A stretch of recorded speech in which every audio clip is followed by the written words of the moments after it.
सूर्यास्त के बाद, कुबेरी के टाइम पर ये नहीं करना चाहिए। नाखून नहीं काटने चाहिए, बाल नहीं धुलने चाहिए, छोर कर्म नहीं कराना चाहिए। क्यों नहीं करना चाहिए? आयुर्वेद कहता है कि तुम्हारी चंद्र नाड़ी और सूर्य नाड़ी दो नाड़ियां हैं, इसलिए आयुर्वेदाचार्य हमेशा यहां हाथ लगाता है और देखता है धक धक धुक धुक, धक धक धुक धुक, धक धक धुक धुक। एक सूर्य की, एक चंद्रमा की, एक सूर्य की, एक चंद्रमा की, एक सूर्य की आई, चंद्रमा गई, चंद्रमा नहीं आ रहा, चंद्रमा नहीं आ रहा, सूर्य आया, चंद्रमा गया, चंद्रमा कमजोर है।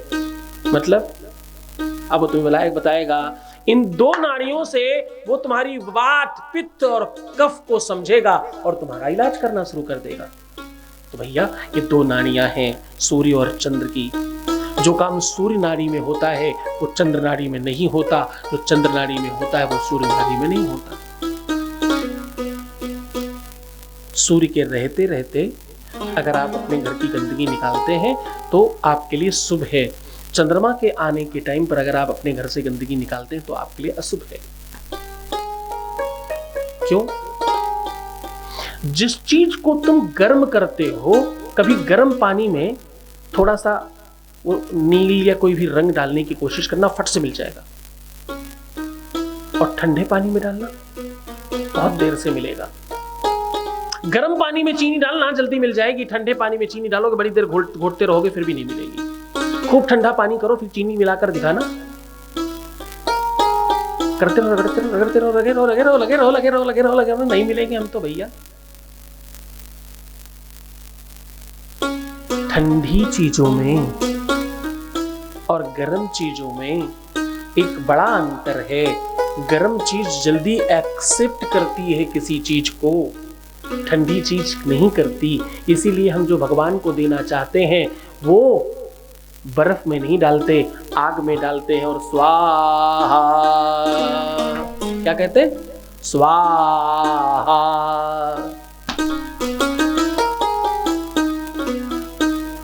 स्वाहा करते हैं अग्नि में, तपन में, गर्मी में। जब तुम साधना करते हो तो उसको क्या कहते हो? कहते हो तपस्या कर रहे हैं, तप रहे हैं, गर्म हो रहे हैं। मेहनत करते हो तो क्या होता है? कर्माहट आती शरीर में और आप का पसीना बाहर होता है। एसी में भी पसीना आता है क्या? आता है। शरीर एसी में चीजें बाहर करता है क्या? झाड़ू मारता है अंदर से? नहीं मारता। गर्मी में अंदर से बाहर चीजें की जाती है, ठंडी में नहीं। तो तुम सूर्य के रहते हुए अंदर की चीजें बाहर करना प्रकृति सिखा रही है। ऐसे हजार बातें हैं। उदाहरण में शौर कर्म नहीं करना, नाखून नहीं काटना, बाल नहीं धोना, झाड़ू नहीं लगाना, और एक काम नहीं करना सूर्यास्त के बाद।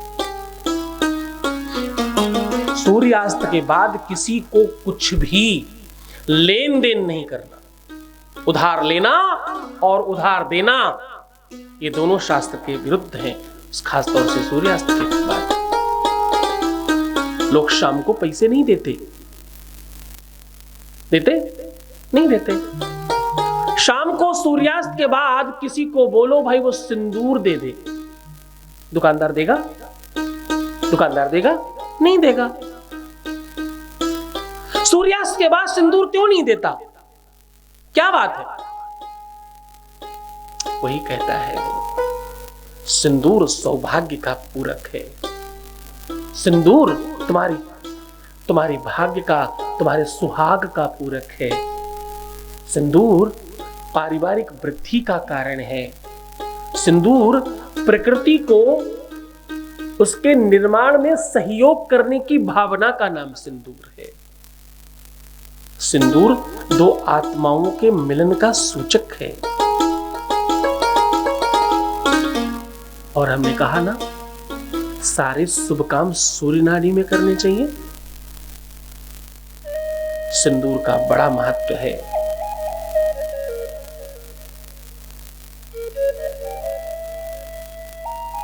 और ध्यान रहे हनुमान जी की पूजा भी द्वादशावतारी है भगवान शिव के, सूर्यास्त के पहले ज्यादा अच्छी होती है। सूर्य के रहते रहते पूजा करिए, सूर्य गुरु हैं इनके। और भगवान हनुमान के जो आराध्य हैं वो सूर्य वंश में पैदा हुए हैं, इसलिए हनुमान की पूजा सूर्य के रहते रहते करनी चाहिए। सूर्यवंश को प्रणाम करते हैं हनुमान।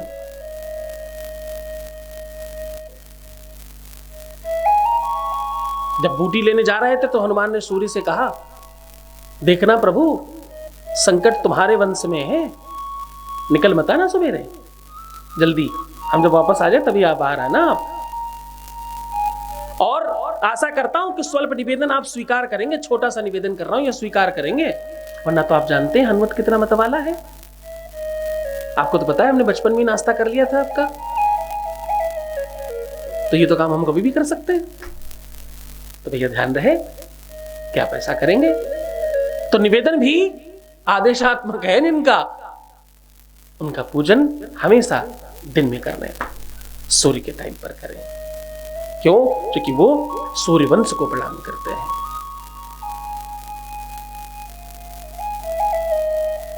सूर्यास्त के बाद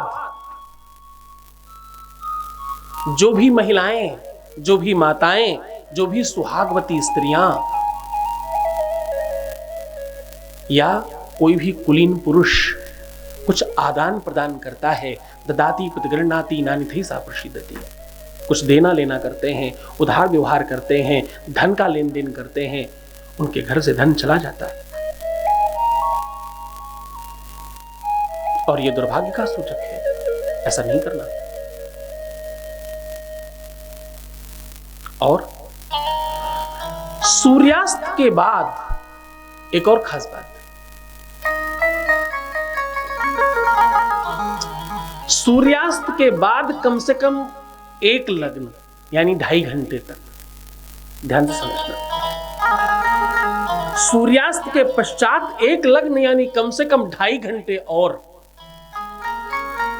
शारीरिक संसर्ग नहीं करना चाहिए। ऐसा करने वाला पुरुष नपुंसक हो जाता है और स्त्री बांझ हो जाती है। प्रमाण है इसके। सूर्यास्त से लेकर अगले 2.5 घंटे यानी पूरी की पूरी एक घड़ी, पूरी की पूरी एक लग्न संसर्ग नहीं करना चाहिए। ऐसा करने वाले लोगों के घर में संतान बहुत अच्छी नहीं आती, संतान पक्ष खराब हो जाता है, या तो संतान होती नहीं है या तो होती है तो बहुत अच्छी नहीं होती।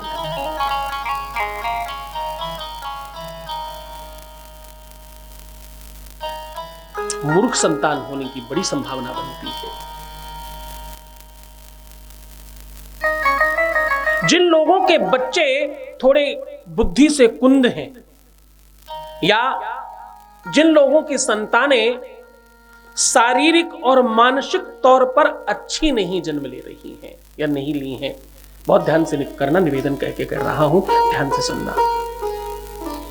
जिन लोगों के घर में बच्चे कदाचित शारीरिक रूप से पुष्ट नहीं पैदा हुए, किसी भी अंग प्रत्यंग में कोई दोष है,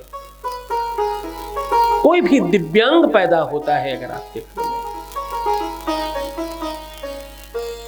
किसी का भी विवेक, बुद्धि का बल या कोई जन्म से बड़ी बीमारी लेकर अगर बच्चा जन्म ले रहा है तो आप हमेशा इस बात का ध्यान रखना कि कहीं न कहीं आपसे कोई गलती सूर्यास्त से लेकर एक घड़ी तक हुई है, एक लग्न तक हुई है, उसका परिणाम है।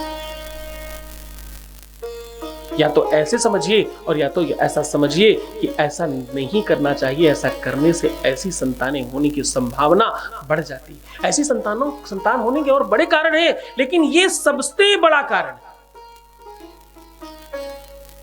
ऐसी संतान होने की संभावनाएं बहुत ज्यादा बढ़ जाती है। और एक बात, जिन लोगों के जीवन में दुर्भाग्य आ गया, अचानक तलाक की नौबत आ जाए, संबंध विक्षेद की संभावना बनने लग जाए या ऐसा कुछ हो जाए, उनके भी जीवन में कहते हैं इसी प्रभाव का प्रताप है, वो इसी कार्य का वो परिणाम है। इस प्रभाव से जीवन में वो अभाव मिला है, वो भी इसी का कारण है।